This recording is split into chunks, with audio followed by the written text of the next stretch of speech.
of the workshop. So we have some questions for you, Uncle, that we're gonna ask you just about yourself. And, Okay, sure. First of all, this is talking about food. Okay. Because we know Uncle's a farmer. He grows all his own food in his 2-acre ranch in Kahakaloa. If you had a plate lunch is a Hawaiian style plate where we have different items. It's called a mixed plate with rice and macaroni salad. What 3 items, your 3 favorite foods that you would want to have on the ultimate plate lunch? My ultimate plate lunch, well, gotta be Calbee ribs. You know, and then gotta come from something special. If you ever go to Santa Cruz, there's a place called Ponos. And it's my nephew, Timmy Hunt. He make the best Calbee ribs. And even, you know, on the big, on Island Mall, they got a place called The Kitchen, yeah?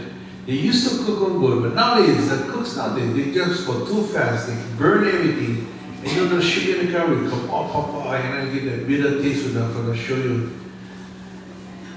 Timmy does the best Calbee ribs. And I just eat that other day. And the other thing, of course, that gotta go on and plate lunch is grilled chicken. The chicken, okay, grilled chicken. And the third thing you gotta get is poke fish. So I don't know if other places get his poke so on, and instead of using inamona, you know, inamona is like kukui nacha that you use inside as a garnish. The kukui nacha, if you eat too much, you're going to be close to the toilet. You're going to get the heat. You go,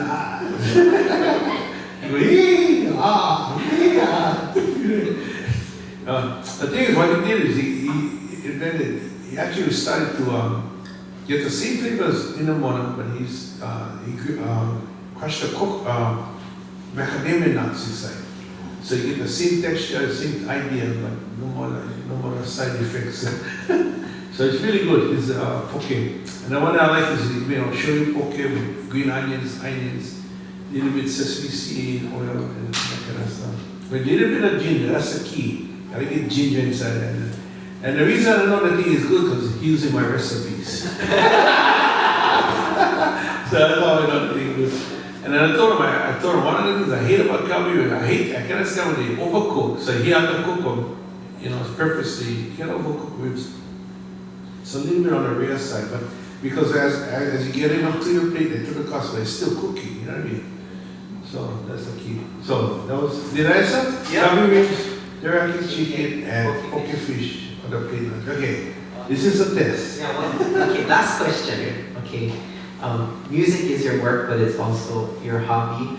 And if you ever read Uncle George's Bible, not Bible, he is called the Renaissance man because he does so many things. He's familiar with a degree in art, sculpture, casting, yeah? Yeah, casting bronze and stuff like that. Yeah. Okay, so the question is, what is your favorite way to spend time? My favorite way to spend time, and I did this, was actually anything to do with farming or weeding. And the reason for that is that when you're pulling weeds, you're actually strengthening your fingers, yeah?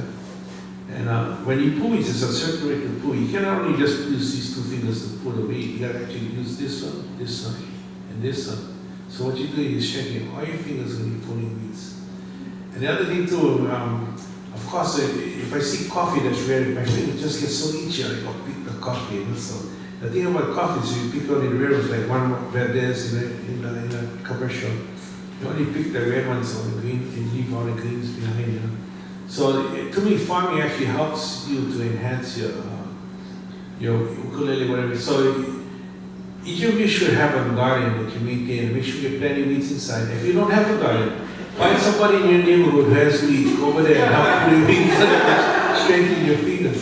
So that's my second thing. That's my favorite thing to do. It's very meditative too, nobody bothering you, and you're not, And my great grandfather was the one who told me, when you pull weeds, think of it in terms of 1 foot square.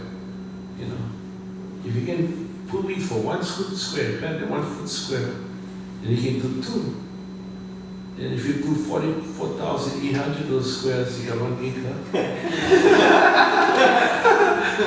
And then you go, a couple acres, then next thing you get, I actually farmed up to 6,000 acres on the big island. just by doing 1 split square at a time. When you do that 1 split square real good, then you add another one and do the next one. But you gotta start, at least just start with 1. If you're gonna, that's the power of 1, we call that. Yeah. So did that answer your question? Or that's a sidetrack? No. So really, to me, music and eating and farming and sustainability all goes together. It's all part of our culture. Most Hawaiians, olden days when I grew up, in the olden days, real olden days, they called something called the makahiki season. It would start in the months we call ikua, which starts like September, October, November, December.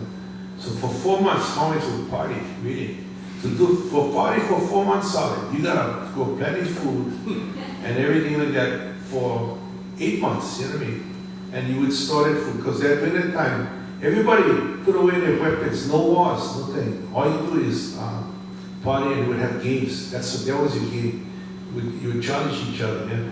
And the reason we call it ikua is because when like when you go to a football game, you hear it, because they're cheering. This is what happened. Hundreds of thousands of Hawaiians would cheer their friend sliding down the holo slide. You ever been on the holo slide? They get that, they get a snow, and they call it a snow, you fall and you get a little bust up.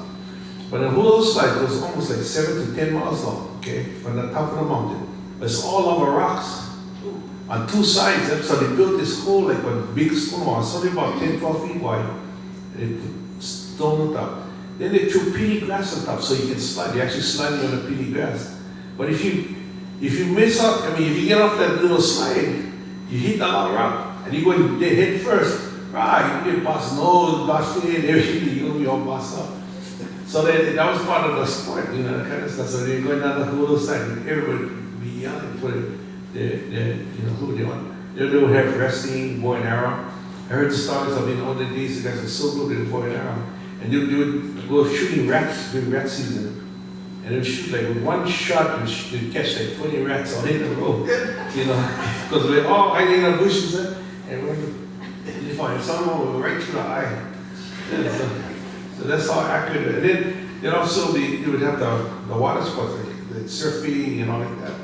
And this is also the time of the year when all the waves would start coming up, and it's when the big waimea get the big waves. So everybody would be shouting.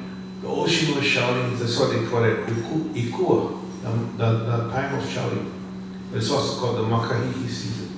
So, and speaking of shouting, what is your favorite curse word? That's good like that. I'm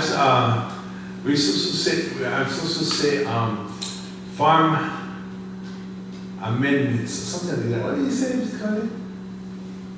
Enrichment. Oh, farm enrichments. Or manure, or another one. That's my favorite curse word. I'm not supposed to say that until now we call it farm enrichments.